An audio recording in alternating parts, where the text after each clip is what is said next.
मेरा प्रश्न ये है, अगर ईश्वर दिल में बसता है तो फिर मंदिर क्यों जाते हैं? क्या? ईश्वर दिल में बसता है तो मंदिर क्यों जाते हैं? ये बताओ, गर्मी लगती है आपको कि नहीं? क्या बोले? गर्मी लगती है? गर्मी? हाँ गर्मी लगती है आपको? जी।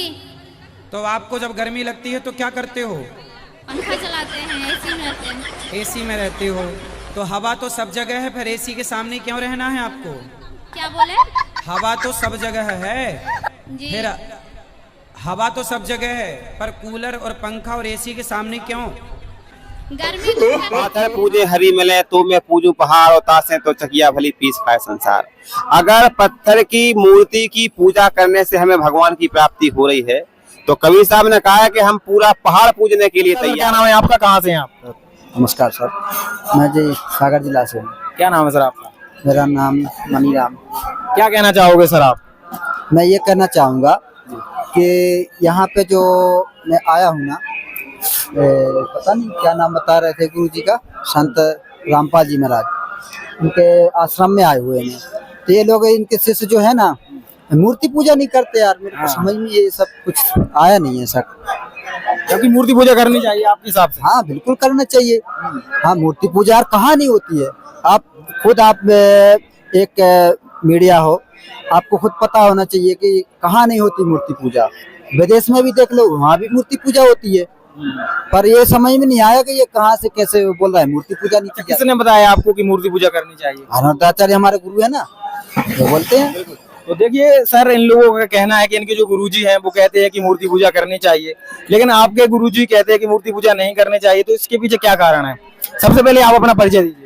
सर देखिए, जैसा कि मनीराम भैया हमारे सामने खड़े हुए हैं, तो इसी प्रकार से हम भी संत रामपाल जी महाराज जी के विचारों को लेकर कई बार हम भी डिबेट करते थे संत रामपाल जी महाराज के शिष्यों के साथ, गुरु जी के शिष्यों के साथ जो है ना, हम भी कई बार आर्गुमेंट करते थे, और कई बार तो हमारा विरोधाभास भी हुआ है इन सब चीजों को लेकर। लेकिन जब हम तथ्यों पर पहुंचे कि भाई ये ज्ञान सही है, कोई सदग्रंथों से प्रमाणित है, तब हमें जाके ज्ञान हुआ। और आज हमें पूरी कॉन्फिडेंस के साथ कह सकते हैं कि जो आप मूर्ति पूजा के लिए बोल रहे हो, मूर्ति पूजा वाकई में गलत है सर।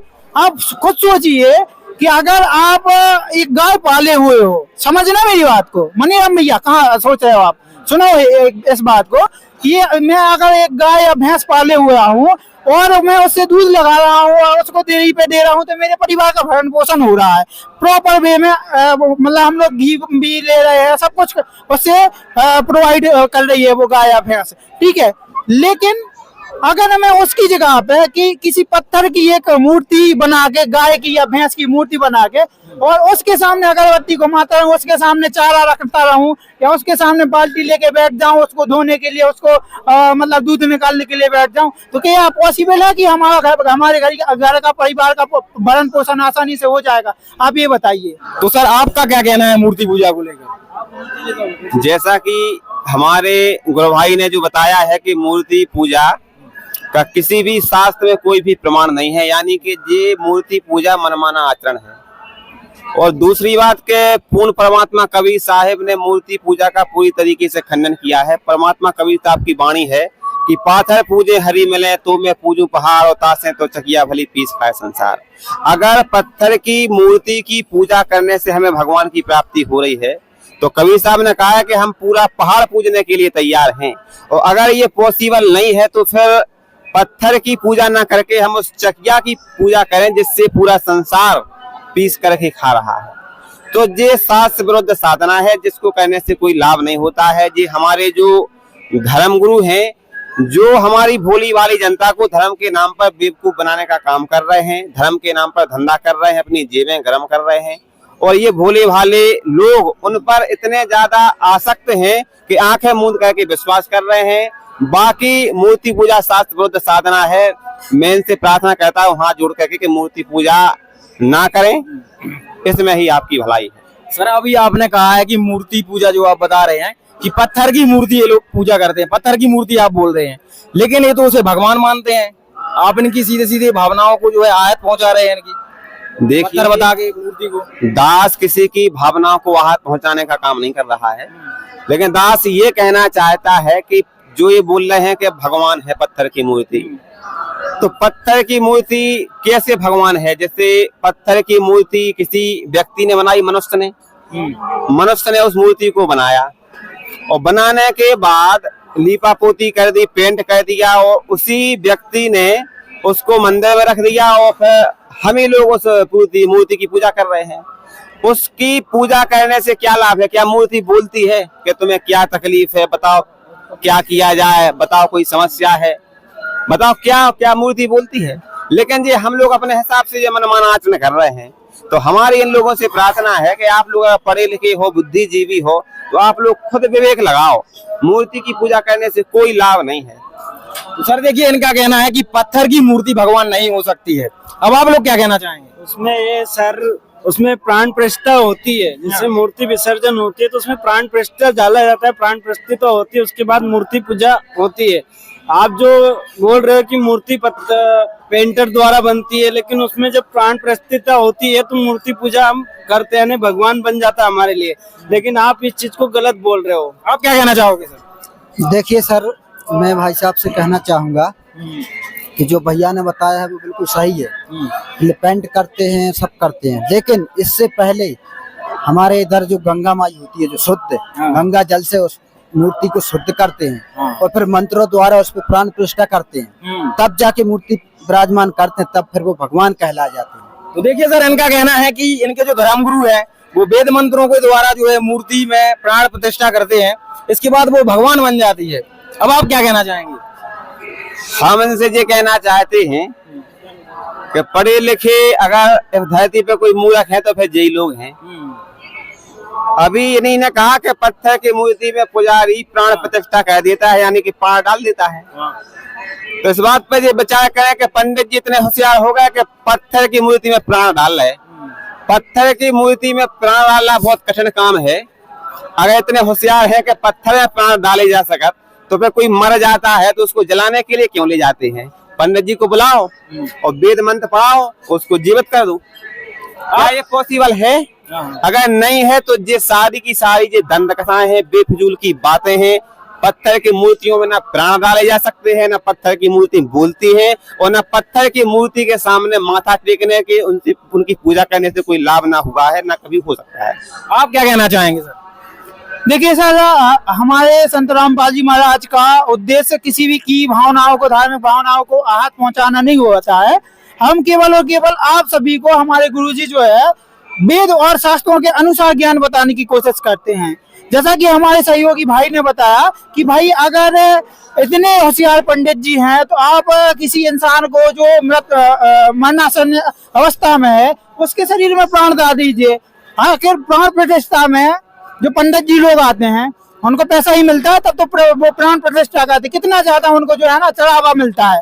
अगर आपको चढ़ावा मिलता है उससे आपकी आमदनी होती है, आप इसीलिए प्राण प्रतिष्ठा कर रहे हैं क्योंकि हमारी आमदनी बनी रहे। 2 मिनट रुकना, मेरा पॉइंट पूरा हो जाए। क्या होता है कि आप आमदनी के लिए ये काम कर रहे हैं, तो ये अगर आप किसी परिवार के मतलब किसी परिवार का कोई मुखिया खत्म हो गया हो और उसके शरीर में प्राण डलवा दे पंडित जी से, वो मुंह मांगी कीमत देगा। आप खुद सोचिए, वो मुंह मांगी कीमत देगा। पंडित जी जितना मुंह बोलेंगे उतना वो मुंह में पैसा भरेगा, जितना बोलेंगे। लेकिन ऐसा नहीं करेंगे पंडित जी, क्योंकि पत्थर में कभी प्राण डाले ही नहीं जा सकते। अगर पत्थर में प्राण डाले जाते तो आज जितनी भी पत्थर की मूर्तियां वो चलती, खाना खाती, आपके साथ यहाँ आश्रम में आती, हम लोग से डिबेट करती। आप बताइए, पत्थर में कभी प्राण डाले जा सकते हैं? ये सब केवल और केवल मनगढ़ंत बातें हैं। आप सबको पहला फंसाने के लिए, अपने पास रखने के लिए ये सब चीजें किए जा रही हैं। आप समझिए सर, आजकल जो है ना 21वीं सदी चल रही है। आप कौन से जमाने में जी रहे हो? आप पत्थर में पूजा भगवान देख रहे हो? समझिए, साइंस का दौर है। भगवान जो है ना टेक्नोलॉजी भी है और साथ में सदग्रंथ आपके सामने है, पढ़े लिखे हैं, और उनको देखिए। हमारे पूर्वज पढ़े लिखे नहीं थे, वो जैसा पंडित जी लोग बोल देते उसको मान लेते थे। अब तो आप पढ़े लिखे हैं भाई, एजुकेटेड, आपके बच्चे भी पढ़े लिखे इंग्लिश मीडियम में पढ़ रहे हैं। आप समझिए इन चीजों को, कहाँ पत्थर में भगवान मिल जाएंगे आपको। चलिए ठीक है, आप लोगों की बात सही है, आप लोग तर्क दे रहे हैं, लेकिन इनका जो कहना है और ये लोग दावा भी कर रहे हैं कि इनके जो गुरुजी हैं वो वेदों में जो मंत्र लिखे होते हैं, मतलब वेदों के आधार पर ही प्राण प्रतिष्ठा करते हैं। तो आप लोग इसे गलत कैसे ठहरा सकते हो? अब मैं इनसे ये कहना चाहता हूँ कि कहूंगा तो इनको वैसे बुरी तो लग जाएगी, लेकिन हकीकत है जो बता रहे हैं कि वेदों के मंत्र पढ़ करके मूर्तियां प्राण प्रतिष्ठा की ऐसा ही होता है सर, वेदों के द्वारा ही करते हैं ना। बिल्कुल यार, वेद शास्त्र शुरू से ही चले आ रहे हैं यार, है ना भैया। आज से तो बना नहीं, मैंने तो बनाया नहीं, जो शुरू से जो वेद चले आ रहे हैं उसी के हिसाब से वो करते हैं। बिल्कुल यार, क्यों नहीं करेंगे। उसको आप गलत कैसे ठहरा सकते हैं? देखिए हम गलत नहीं ठहरा रहे हैं, लेकिन यथार्थ तो ये है जे जिन वेदों का हवाला दे रहे हैं कि हमारे धर्म गुरु हमारे वेदों से मंत्र निकाल करके फिर प्राण प्रतिष्ठा कहते हैं, लेकिन हकीकत तो ये है कि इनके धर्म गुरुओं को वेदों का जो काखा का ज्ञान होता है, छोटा बड़ा काखा, उसका भी ज्ञान नहीं है भारत के धर्म गुरुओं को। ये बात कैसे कह सकते हैं? सिर्फ उवाबाई बकने का काम कर रहे हैं, लोगों को भ्रमित करने का काम कर रहे हैं। जो साधना भगवान को प्राप्त करने की सद्भक्ति है, बेवर वैसफ है, आज तक इनके धर्म गुरुओं को ज्ञान नहीं है, तो इन्हें कैसे ज्ञान हो सकता है, आप जी बताओ। चलिए वो बात आपकी ठीक है, लेकिन ये बात हमारी ठीक है, इसीलिए हम कह रहे हैं कि जब उनको वेदों का ही ज्ञान नहीं है तो उन्हें ये कैसे पता है कि ये मंत्र डालो तो इनमें प्राण प्रतिष्ठा हो जाती है, फिर ये करना चाहिए। वेदों का भी ज्ञान नहीं है इनके धर्म गुरुओं को। सर देखिए, इनका कहना है कि आपके गुरुजी को, अच्छा, इनके जो धर्म गुरु है वो फर्जी धर्म गुरु है, फर्जी कथावाचक, फर्जी धर्म गुरु ऐसे हैं जी, डुप्लीकेट। तो सर इनका कहना है कि आपके जो गुरुजी हैं वो फर्जी हैं, उनको वेदों का ज्ञान नहीं है। अब आप क्या कहना चाहेंगे? एक बार पूछिए कि इनके जो कोई बुजुर्ग लोग हों या सिटी में या गांव में जो कहीं पे भी रहते हो, हमें उससे मतलब नहीं है, लेकिन इनसे एक बार ये पूछिए जो हमारे धर्म गुरु को जो गलती बताते हैं, जो मूर्ति पूजा जो गलत बता रहे हैं, हमारे भगवान स्वयं आए हैं जगन्नाथपुरी में, मूर्ति बनाई है, और इनके बुजुर्ग लोगों से भी पूछ लेना, शायद ये गए नहीं होंगे तभी इसलिए इनको मालूम नहीं है। मालूम नहीं है ना, अगर इनको मालूम होता कि खुद भगवान ने स्वयं में भगवान ने आके मूर्ति बनाई है तो ये बात ही नहीं करते मूर्ति पूजा की। लेकिन ये क्या, इनको पता ही नहीं है, इनको पता ही नहीं है ना, इनको मालूम नहीं है कि मूर्ति आखिर होती क्या चीज है। देखिए सर, इनका कहना है कि आप लोगों को रियल जानकारी नहीं है, और इनका ये भी दावा है कि जगन्नाथपुरी का जो मंदिर है वो स्वयं भगवान ने आकर बनवाया, वहाँ पर मूर्तियां भी स्थापित करवाई। तो आप लोग जो है मूर्ति पूजा को गलत कैसे ठहरा सकते हो? हाँ, महोदय जी से हम एक आग्रह करना चाहते हैं कि आप पहले संत रामपाल जी महाराज का सत्संग भी सुना करें, क्योंकि आप जब तक सत्संग नहीं सुनेंगे तब तक आप यथार्थता से परिचित नहीं होंगे। संत रामपाल जी महाराज हर उस छोटे बड़े पॉइंट को क्लियर करते हैं। संत रामपाल जी महाराज में जो आप जगन्नाथ मंदिर वाली बात कह रहे हो, उस पर भी सत्संग दिया है। तो जो संत रामपाल जी महाराज हैं वो अपनी वाणी में कहते हैं कि वहाँ के जो राजा थे वो इंद्रदमन थे, तो इंद्रदमन को जो आप बोल रहे हो श्री कृष्ण जी सपने में आए, और इंद्रदमन से ये बोला था कि इंद्रदमन एक मंदिर बनवा दे, जगन्नाथ हो जिसका काम, और मूर्ति पूजा उसमें नहीं चलेगी, और पाखंड पूजा उसमें नहीं चलेगी, और भगवान का उसमें होगा भजन, लेकिन मूर्ति पूजा नहीं होगी। इस चीज के लिए संत रामपाल जी महाराज ने खुद बताया हुआ है और सत्संग में बताया हुआ। अब बात आती है उसमें मूर्ति कैसे आई, बात आती है उसमें मूर्ति कैसे आई, तो संत रामपाल जी महाराज ने सत्संग में इस चीज को क्लियर किया हुआ है। और आप तो गए ही हो, हम भी गए हुए हैं। आप कह रहे हो जगन्नाथपुरी मंदिर, जगन्नाथपुरी से के मंदिर के जस्ट सामने आप देखना कबीर चौरा बना हुआ है, कबीर साहब जी का चौराहा बना हुआ है, जैसे कबीर चौरा के नाम से तो चबूतरा बना हुआ, उस पे कबीर साहब जी ने जो है उस मंदिर को समुद्र जो दह देता था, कई बार अनेकों बार जो है ना समुद्र ने उस मंदिर को तोड़ा था। क्यों? क्योंकि श्री रामचंद्र जी ने जो है ना जब त्रेता युग में आते समुद्र को सुखाने के लिए तीर खींच लिए थे, बाण खींच लिया था, उसका प्रतिशोध लेने के लिए काम किया था।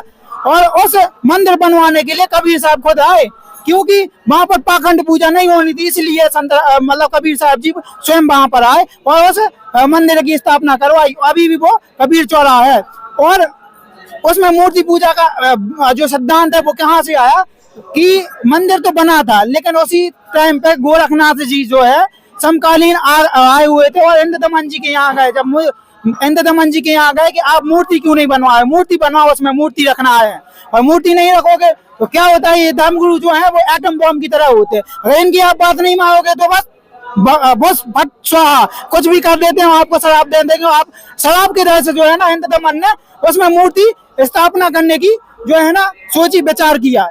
उसके बाद क्या हुआ कि मूर्ति बनाने के लिए कारीगर अच्छे खासे कारीगर बुलाए गए, लेकिन जितने भी कारीगर मूर्ति बनाते थे मूर्ति पूरी बनने के बाद पूरी की पूरी समाप्त हो जाती थी, टूट जाती थी। ऐसा अनेकों बार हुआ और राजा का जो धन था, धन कोष था, वो भी समाप्त होने को आ गया था। तो फिर कबीर साहब जी वहां पर आस्था रखने के लिए कि भगवान की आस्था बनी रहे, और वो राजा जो है ना भगवान का जो है ना आस्था था, तो उसकी आस्था बनी रहे, इस आस्था को बढ़ाए रखने के लिए कबीर साहब जी खुद आए थे और मूर्ति उनने खुद एक कारीगर का रूप बना के मूर्ति बना रहे थे। लेकिन उनमें उसमें ये शर्त थी कि अगर मूर्ति बनने के बीच में कोई उनको टोक देगा तो मूर्ति वहीं पर जो है ना रुक जाएगी और उससे आगे मूर्ति नहीं बनेगी। तो अभी भी आप जाके इस चीज का प्रमाण देख सकते हैं कि जो जगन्नाथपुरी में जो मंदिर है उसमें जो भगवान बैठे हुए हैं उनके जो है ना दोनों हाथ और पांव के पंजे नहीं है। ये इस चीज का प्रमाण है कि कबीर साहब जी ने मूर्ति बनाई, और कबीर चौराहा इस चीज का प्रमाण है कि वहां पर पाखंड पूजा नहीं होनी चाहिए। कबीर साहब जी ने वो मूर्ति मतलब उस मंदिर की स्थापना करवाई थी। तो कहने का मतलब ये कि मूर्ति पूजा नहीं करनी चाहिए, मूर्ति में कुछ भी नहीं रखा है। और आप जो बार बार वेदों का शास्त्रों का हवाला दे रहे, किसी एक वेद का किसी एक मंत्र का आप जिक्र भी तो करके बता दो कि इसमें ये लिखा है कि मूर्ति पूजा होनी चाहिए। आप एक जिक्र कर दो, हम आपको लाखों प्रमाण दे दें कि मूर्ति पूजा गलत है। तो सर अब आप लोग क्या कहना चाहेंगे सर? जैसे अभी राम मंदिर बना था, उसमें मोदी जी भी आए थे, राम मंदिर में मोदी जी भी आए थे, राम मंदिर भी बना था, तो वो भी गलत है क्या? उसमें ही प्राण प्रतिष्ठा की थी, तो वो भी गलत है क्या? तो सर देखिए, इनका कहना है कि जो राम मंदिर की अभी स्थापना हुई थी उसमें मूर्ति की भी प्राण प्रतिष्ठा भी हुई थी, ऐसा इनका कहना है, और उसमें मोदी जी भी आए थे। तो क्या ये सारी चीजें जो है गलत हैं आपके हिसाब से? देखो भाई साहब, हम लोग भगवान की दया से बार बार बोल चुके हैं कि मूर्ति गलत नहीं है, मूर्ति पूजा गलत है। मूर्ति यानी कि जैसे हमारे घर परिवार में कोई गुजर जाता है तो हम क्या कहते हैं कि उसका जो चित्र है, फोटो है, घर पे रखते हैं। इसलिए रखते हैं कि हमें उनका चित्र दिखे तो हमें याद आया कि हमारे दादाजी हमारे पिताजी ऐसे थे, उनके गुण याद आते हैं। लेकिन संत रामपाल जी महाराज जी ने ये बताया है कि वो चित्र तो बढ़िया है, मूर्ति तो बढ़िया है कि हमें याद दिलाती है उनके गुणों की, लेकिन ये खराब है कि हम क्या कहें कि अगरबत्ती जलाएं और आरती उतार लें, कहें कि दादाजी और फलाना और ठिकाना, तो ये गलत है। जैसे मान लो संत रामपाल जी महाराज जी ने सत्संग के माध्यम से एक उदाहरण भी दिया है कि किसी गांव में एक डॉक्टर आता था, लोगों को कोई बीमारी होती थी उसका इलाज करता था। क्या नाम से, अगर किसी को बुखार है तो वो दवा देता था, इंजेक्शन देता था, बोतल चढ़ाता था, तो लोगों की बीमारियां ठीक हो जाती थी। अब वो डॉक्टर मान लो खत्म हो गया या गांव को छोड़कर कहीं और चला गया, तो अब जैसे मान लो किसी को कोई दिक्कत है, परेशानी है, तो उन्होंने क्या किया कि उस डॉक्टर का एक स्टैचू मंदिर टाइप का बना दिया उसकी यादगार में कि डॉक्टर ऐसा था। अब क्या है कि हमें वो बीमारी है, भाई साहब को कोई बीमारी है, ना बीमारी है और हमें इलाज कराना है। अब वो डॉक्टर उस गांव में है नहीं, हम वहां पे जाएं और बढ़िया 2-4 अगरबत्ती जलाएं, एक दीपक जलाएं, देखो ऐसी घुमाएं कि डॉक्टर साहब हमें जब बीमारी है हमारी बीमारी ठीक कर दो, तो क्या उस मूर्ति में से वो डॉक्टर निकल करके इनको इंजेक्शन लगा देगा, इनको दवाई दे देगा, इनका हाथ चेक कर देगा, क्या करेगा, क्या करेगी वो मूर्ति? तो संत रामपाल जी महाराज जी ने ये बताया कि मूर्ति तो ठीक है लेकिन मूर्ति पूजा गलत है। तो जय हमारे हाथ जोड़ के इनसे बोल रहे हैं कि मूर्ति अच्छी बात है, राम मंदिर बना, कृष्ण मंदिर बना, या फिर जो जितने भी मंदिर हैं वो हमें ये तो याद दिलाते हैं कि मान लो यहाँ पर कि आकर के इन पुण्यात्माओं ने 3 लोग के भगवान ने ऐसी लीलाएं की, लेकिन हम मूर्ति पे ही आरोप हो जाए कि यही सब कछु है नहीं की पूजा करने, तो ये गलत है। मूर्ति सही है, मूर्ति पूजा गलत है।